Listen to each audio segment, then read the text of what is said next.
Well, good morning. I am the Assistant Deputy Minister in British Columbia, and I'm delighted to be here, although a bit humbled when I looked at the guest list of who's who in pharmaceuticals and the voting, and I can say that those of us that are in the administration are a bit lower on the scale, it would seem.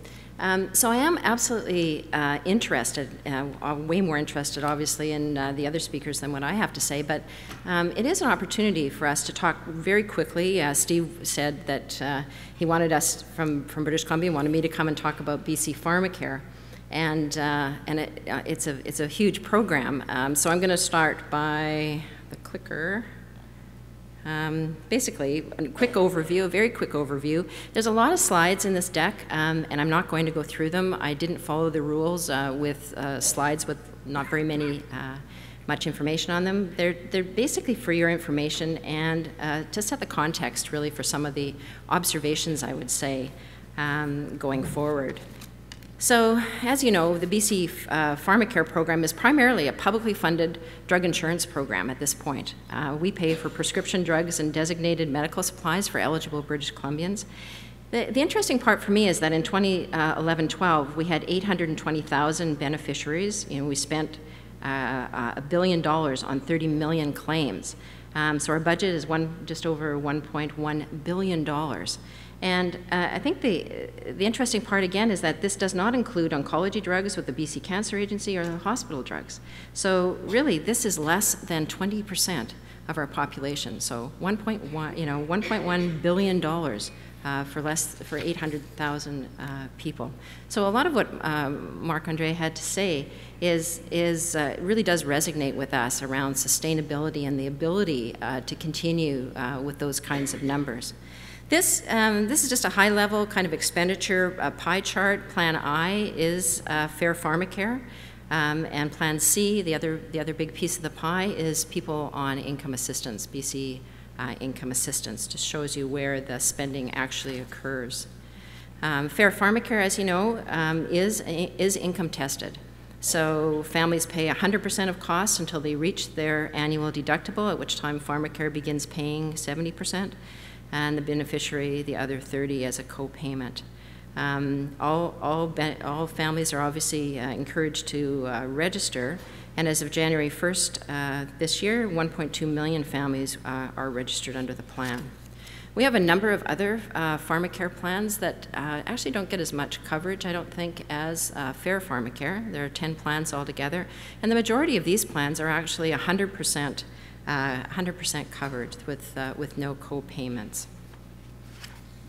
Some of the highlights I wanted to bring to your attention in British Columbia, some of the work that we've been doing.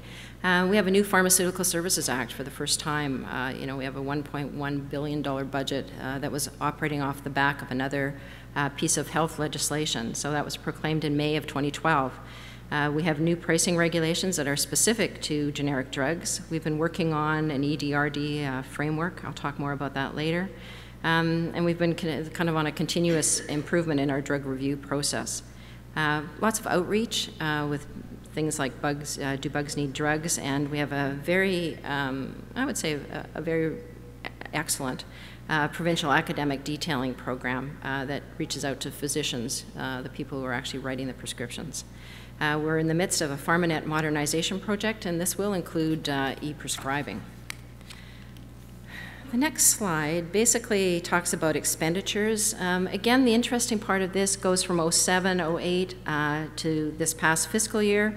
You'll see that the claims have risen over the 4-year period by 24%. The beneficiaries, 3%, so staying fairly static. The ingredient costs have gone, up obviously since 07, 08, but we had a 2% decrease, which of course is mostly due to our changes to the generic pricing. Professional fees way up at 26% over 4 years, again, mostly due to increases in fees paid for dispensing. What I get from this chart is, again, much like the previous speaker said, is that we can see here that the increase is in the number of claims. So it's more drugs, 24% over the years. So the drugs may be cheaper, but we appear to be using more of them. Again, just to say that Pharmacare has been one of the fastest growing areas of healthcare budget since 2001, which isn't on this chart. Our budget has increased approximately 74%. Interesting Kai-Hai chart here. It's in 1975. It says that 60% of the budget was spent on hospital and physicians, and 9% on drugs. Moving to 2012, 43% on hospitals and physicians, and 16% of the budget's on drugs. So these are the kind of harder to read slides, but this really is the change agenda. This is kind of the background for the Ministry of Health, the change agenda that we are undertaking. Really, it points out that the spending on the BC health system has been growing at a rate much higher than the growth of either the government revenue or the economy. A previous deputy minister used to say, basically, if this was to continue, there would be no other services in British Columbia other than health and possibly education. So yeah, this growth, the growth curve is unsustainable. So again, just some charts for you to have a look at your pleasure that talks about what we're doing, sort of really as a ministry at a higher level. And it is called the Innovation and Change Agenda, and these are the pillars that we're working towards. I guess what is excuse me, noticeable to me is that there is not a direct notice about or detail about the drug file, about the use of drugs in the agenda itself. I'm sure that it's included under improved innovation, productivity, and efficiency across the system. So as the new ADM, I arrived here in May, and I've been an ADM in a number of other portfolios: oil and gas, social services, justice, and recently labor. My mom thinks that I have trouble keeping a job. But one of the observations that I would make as I was being briefed was basically, wow, and really, it is such a complicated, system, and not an easy system to get caught up on very easily. So if the statement is that drugs basically are the second highest cost in healthcare, you can see why. That drives us towards this cost control, move the dial, drug reform agenda. Yeah, and I think that you can see why our political masters are also very interested in changing that dial, bringing it down. And one of the interesting things is that in healthcare, any change that you make, as many of you know intimately, the system just kind of absorbs the change. You close beds, or you open this, or you do that, and the system just absorbs that. And what we see in the health or in the drug file is that you move a percentage point, and politicians and deputy ministers and the like see actually cash in their hands, that there is money left on the table, and that is very, very appealing, certainly in these times of economic challenges. So the area of expensive drugs for rare diseases, willingness to pay, we are very interested in this whole area. We're working on a framework. There's some people in this room that are doing some excellent research and evaluations around a willingness to pay agenda. I think that is something that we desperately need.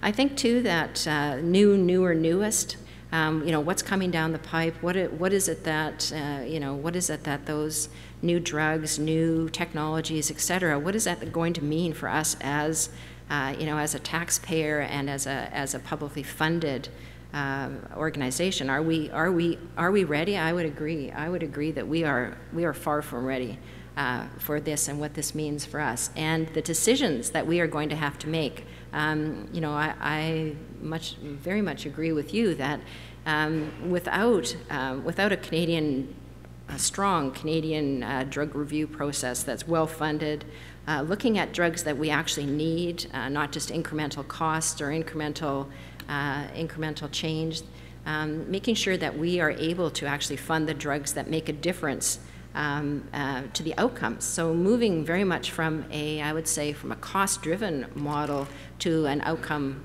very much an outcome-focused model, is something that I'm very interested in. Complexity, this is a big deal for me. Coming into this file, we were in the position of actually doing stakeholder kind of consultations around the pricing, and honestly, I could not figure out how the dollars and how the funding kind of moved through the system. I remember saying to staff, okay, you have to talk way slower. I might be getting older, but man, this is so complicated. Draw me a picture. And it includes everything from rebates to incentives to clinical services. I mean, there's just a myriad of complexity in that community-based system. And on top of that, there's the business, on top of this kind of complex business model, I think that we need to really define what is government's role. What is government's role in the supply chain? We're being asked at different times to fund wholesale distributing. We're being asked to pay for clinical services. We're being asked to do all kinds of things. And really, what is government's role? And I think that across provinces that we need to come to some kind of a decision and actually put our, kind of lean into that as a group, and I really look forward to that. Integration, and I'm not sure that integration is the right word, but how do we integrate, for lack of a better word, kind of an effective, efficient, and safe drug use into the primary health care continuum? I think I saw Steve at one point say something about it can't continue that healthcare system stops when a prescription is written. So how do we actually take this model where it's completely, certainly from my perspective, driven by costs and keeping costs down, getting the best cost, and move it to a model that is outcome focused, that actually looks at the intended health outcomes. So the ability slide, and I know that there will be lots of discussion today about affordability, sustainability, accessibility, accountability. There are just so many opportunities, I think. We have an ADMs, there's a couple of ADMs in the room today from different jurisdictions, which I am delighted to see. And we are starting to try to move that agenda forward from that, certainly from that level. So as I say, there are many opportunities for us to work together on these key principles, again, for improved health outcomes for Canadians. Thank you.